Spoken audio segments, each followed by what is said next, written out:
Hello mga Mari Cakes! For today's video, i-share ko naman sa inyo kung paano ko ginawa itong 2-tier cake ko na ito.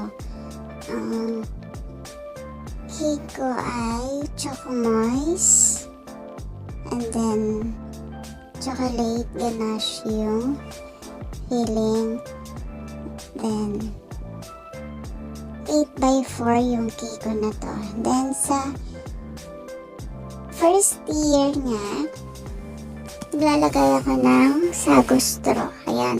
5 yung nilagay ko na sago straw para sure na hindi masisira sa travel. Lalo na pagka malayo yung pagdideliveran. Kasi travel pa siya to Dasma. From Bacoor to Dasma. Kaya kailangan talaga na maglagay tayo ng support sa ating mga cake.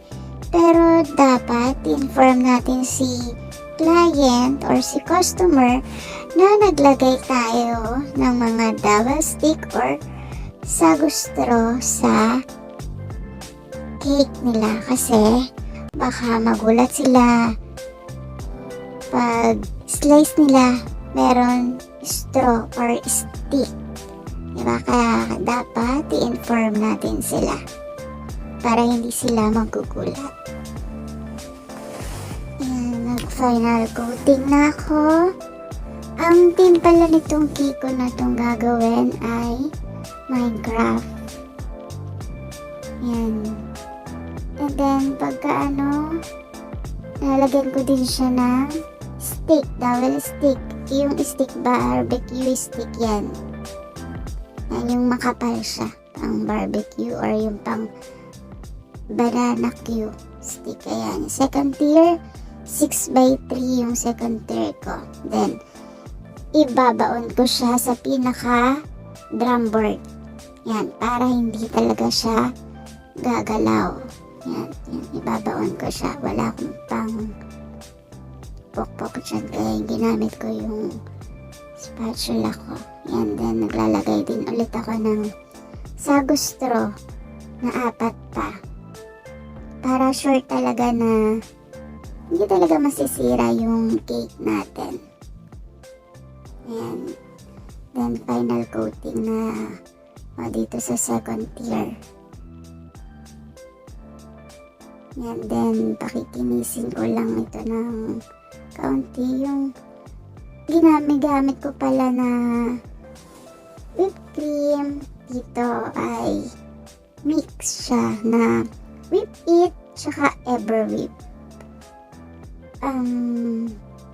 Ilang years ko na rin siyang ginagawa, yung whip it plus ever whip na ganito na frosting ko.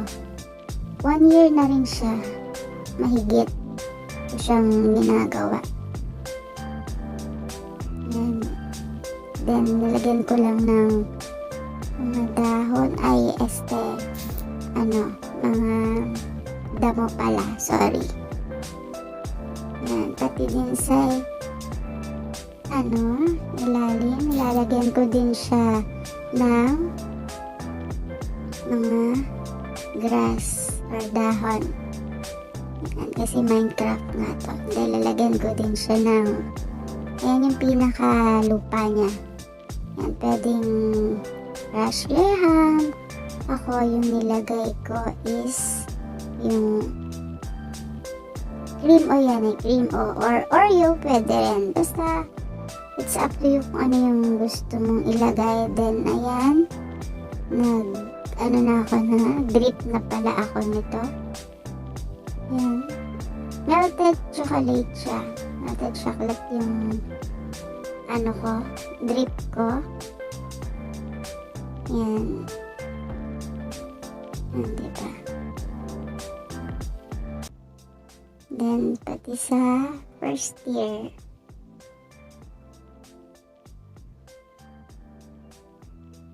Yan. Madali lang naman itong ganitong klase ng cake.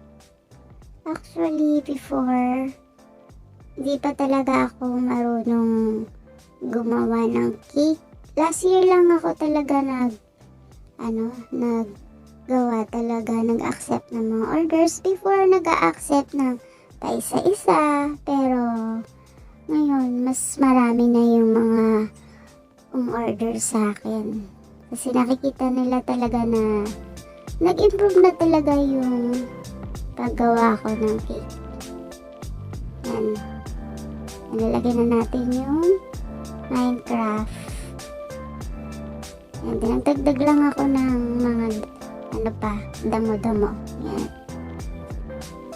Yung Minecraft na yan, printed lang siya. Printed toppers. Yan. Pinalagyan ko ng scotch tape yung kabilaan para sure na hindi siya mako-contaminate yung cake. Hindi mako-contaminate yung cake natin. Yan. Ilang natin yan. Yung toy na nilagay ko na Minecraft. Binili ko lang yan sa Shopee. So, ayan na siya guys. Tapos na yung ating 2-tier cake. May order nga pala nito. Yung aking ninang Mercy. Ninang ko yung sa kumpil. Yan, siya umorder. Hinanap ko siya sa Facebook before. Tagal ko na siya ngayon nahanap sa Facebook eh. Then this year lang, kailan ko lang siya na-search. Hindi ko kasi alam yung full name niya. Alam ko lang yung Mercy, tsaka yung surname niya. Pero yung real name niya, hindi ko kasi alam. Kaya, hindi ko siya ma-search before. Ayan. Okay na siya. Ayan. Bye mga Mari Cakes. Thank you for watching.